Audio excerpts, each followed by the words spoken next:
Ang ating bida nga ba na si Gonfrix at ang manlalakbay na si Dawnfreaks ay iisa lamang? Maraming mga tagahanga ng istorya mga idol na naniniwalang iisa lamang ang dalawang karakter na ito at madami ding naglalabasang teorya tungkol dito. Kung matagal na kayong nakasubscribe sa akin, sigurado akong napanood nyo na sa sarili kong teorya kung saan sinasabi ko na ang manlalakbay na si Dawnfreaks at ang ama ng ating bida na si Jingfreaks ay parehong tao lamang. Nagbigay ako ng maraming ebidensya tungkol dito. Kaya tiyak na masisiyahan kayo kapag binalikan nyo ang video ko tungkol dito. Ganun pa man, kahit naniniwala ako na si Jing at Dawn ang tunay na iisang tao, hindi ko pwedeng kontrahin ang opinyon ng kapwa ko tagahanga na naniniwalang si Gon at Dawn ay magkaparehong karakter na gumagamit lamang ng magkaibang pangalan. Dahil kung iisipin natin, may punto din naman ang teoryang ito. Marami ang naniniwala na ang dahilan kaya nagtataglay si Gon ng kakaibang mga kakayahan sa kabila ng pagiging bata ay dahil siya talaga si Dawnfreaks. Halimbawa sa mga kakayahang ito ang matalas niyang pang-amoy, malakas niyang pandinig at malinaw na mga mata. Ang pagiging isa din ni Gon at Dawn ang nagpapaliwanag kung bakit questionable ang mga magulang ng ating bida. Hindi natin kilala ang kanyang nanay at hindi niya maramdamang tatay niya si Jing. Higit sa lahat, ang pagiging isa daw ni Gon at Dawn ang maaaring rason sa lakas at kapangyarihang meron ng bata. Kung bakit mabilis siyang matuto ng nen, kung bakit siya nagtatagli ng nag-uumapaw na aura, at kung bakit nagkaroon siya ng kakayahang humihigit sa mga nilalang na nabubuhay sa Dark Continent. Medyo nakakakuha nga ng atensyon ng teoryang ito mga idol. Pero ang katanungan, paano nangyari na si Dawnfreaks na maaaring may edad na higit sa 300 taong gulang ay naging si Gonfrix na 12 taong gulang pa lamang sa pagsisimula ng istorya? Kung susuportahan natin ang teorya na iisang tao lamang sila at pagkatapos ay maghahanap tayo ng paraan kung paano ito nangyari, maaari nating makita ang tatlong posibleng paraan kung paano naging bata muli si Dawnfreaks at naging isa sila ni Gonfrix. Sasabihin ko sa inyo ang tatlong paraang ito mga idol at bahala na kayo kung ano sa tingin nyo ang pinakamalapit na nangyari. Ang unang paraan ay maaaring gumamit si Dawnfreaks ng Nen after death. Kung inyong maalala mga idol, ang post-mortem nen o ang nen after death ay ang klase ng nen na lalong lumalakas sa tuwing namamatay ang gumagamit nito. Isa itong kapangyarihang maaaring magpatindi ng sumpang iniwan ng isang nen user at pwede din gamitin upang madugtungan ang iyong buhay sa oras na nasawi ka sa pakikipaglaban. May posibilidad mga idol na ekspertong nen after death user si Dawnfreaks at nagawa niyang makalika ng isang nen ability na magpapanambalik sa kanyang sarili patungo sa pagiging bata sa oras na siya'y mamatay. Ang paraang ito sa paggamit ng Nen after death ay nakita natin kay Kite noong pinaslang siya ni Neferpitou. Nagawa ng hunter na mabuhay sa sinapupunan ng Reyna bilang sanggol na Chimera Ant at kahit lumaki siya gamit ang bagong katawan, nanatili ang kanyang memorya. Maaaring noong dumating na si Dawnfreaks sa hangganan ng kanyang buhay, naisip niyang bumalik sa known world upang hanapin ang kanyang mga kadugo o angkan.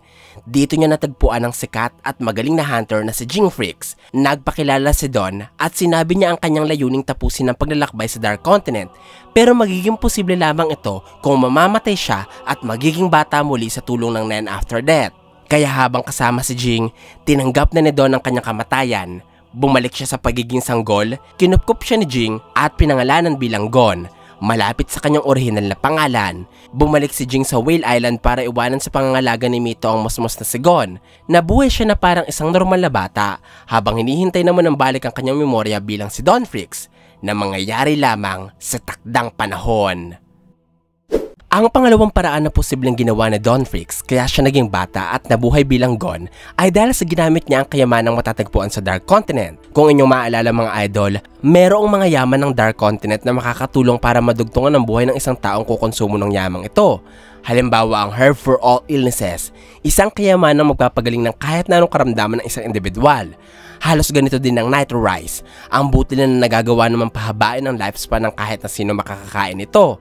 At syempre, kasama din sa mga espesyal na yaman ng Dark Continent na kayang magdugtong sa buhay ng isang tao ay ang Trinity Elixir, isang tubig na pinapaniwalaan kung magpapahintulot sa isang taong ma-reincarnate sa oras na sila mamatay. Nasabi ko ito sapagkat ang kayamanan ay ipinangalan sa Trinity o Trinidad na nangangahulugan sa relihiyon ng Katolisismo na ang Ama ay Diyos, na ang Panginoong Hesukristo ay Diyos, ang Espiritu Santo ay Diyos at ang Diyos sa tatlong personang ito ay iisa lamang.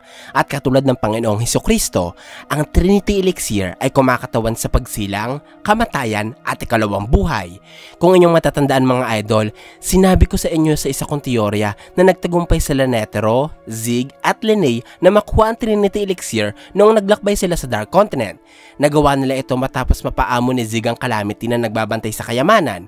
Ito ang mga Eye. Sumanib kay Zig ang isa sa mga Eye at dahil kinonsumo niya ang Trinity Elixir, na-reincarnate ang assassin sa sunod na henerasyon ng mga Zoldyck. Napunta ang kaluluwa ni Zig sa katawan ni Killua, habang ang Eye naman na sumanib sa kanya ay nabuhay sa katawan ni Alluka, na kinilala natin bilang Naneka. Ito ang nagpapaliwanag mga idol kung bakit sa Killua lamang ang nagkaroon ng puting buhok sa magkakapatid, kakulay ng buhok at kamukha ng ating bida si Zig. Ito din ang nagbibigay linaw kung bakit malapit si Naneka kay Killua. At higit sa lahat, ang pagkabuhay ni Zig sa katauhan ni Killua dulot ng Trinity Elixir ang punot dulo kung bakit kakaiba ang lakas ni Killua, kung bakit siya espesyal, at bakit siya ang pinakatalentadong Zoldyck. Nagresulta para siya ang maging tagapagmana ng negosyo ng pamilya at hindi ang kanyang mga kuya.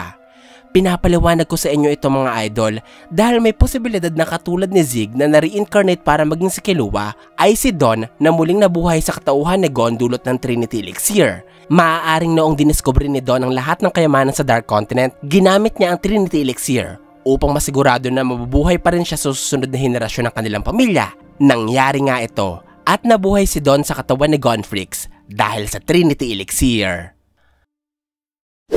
Ang pangatlong paraan na posibleng ginawa ni Gonfrix kung papaniwalaan natin na siya si Gon ay ang paglikha ng isang Nenvau na magbabalik sa kanya para maging sanggol. Alam natin mga idol na si Gon ay isa sa mga karakter sa kwento na may karanasan sa paglikha ng mga Nenvau o panata. Ginawa niya ito sa laban nila ng Neferpitu kung saan hiniram ni Gon ang lahat ng kapangyarihang tataglayin niya pa lamang sa hinaharap upang magkaroon ng sapat na lakas para talunin si Pitu. Dulot nito, lumaki ang pangangatawan ni Gon, bumugso din ang kanyang aura at nagkaroon si Gon ng hindi masukat na kapangyarihan na tumulong sa kanya para paslangin ang kalabang Royal Guard. Ngunit kapalit ng panatang nalikha ay ang mismong buhay ni Gon, sapagkat matapos gamitin ang hiniram na lakas, bumalik ang batang hunter sa dati niyang laki at napunta sa estadong mas matindi pa kaysa sa kamatayan. Resulta ito ng kanyang Nenvau. Kung marunong si Gon ang Nenvau at nagamit niya ito sa pagkakataong labis niyang kailangan, hindi malabong mangyari na si Gonfrix ay lumikha din ng isang Nenvau na imbis na magpalaki at magpalakas sa kanya, babalik siya sa pagiging sanggol at bata. Magbibigay ito sa kanya ng ikalawang pagkakataon para mabuhay at makabalik muli sa Dark Continent para naman galugadi ng kanlurang parte. Maaaring sa loob ng higit sa 300 taon, sinubukan ni Dawn na tapusin ang kanyang journey to the New World. Nabuhay siya ng ganito kahaba dahil sa Nitro Rise. Ngunit katulad ng sinabi ko sa inyo noon, umahahaba lamang ang buhay ng mga tao makakakain ng Nitro Rise at hindi sila nagiging immortal. Kaya kahit kumain ito si Dawn, dumating pa din siya sa hangganan ng kanyang buhay. Kaya lumikha siya ng panatang magpapanumbalik sa kanya para maging sanggol.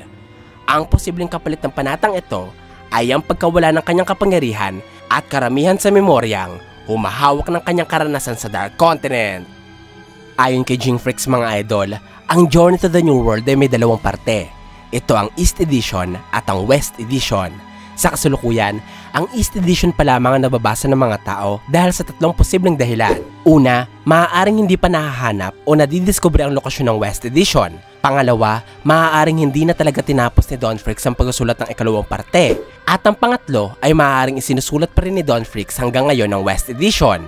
Sa madaling salita mga idol, alam ni Jing o ng iba pang mga tao nakabasa ng Journey to the New World na ipinangako ni Gonfrix ang pagtapos niya sa kanyang journal, kaya naniniwala sila na buhay pa ito para tapusin ang kanyang nasimulan. Paano kung ang paraan niyang ito ay ang muling pagkabuhay sa pamamagitan ng Nen after death? Ang pag-reincarnate sa tulong ng Trinity Elixir o ang pagbabagong anyo matapos ang paglikha ng Nenvau? Kayo mga idol, ano sa tingin nyo? Ang ating bida nga ba at ang manlalakbay ay pareho? Gusto kong mabasa ang inyong opinyon at malaman ang masasabi nyo sa teoryang si Gonfrix at Donfrix ay iisang tao.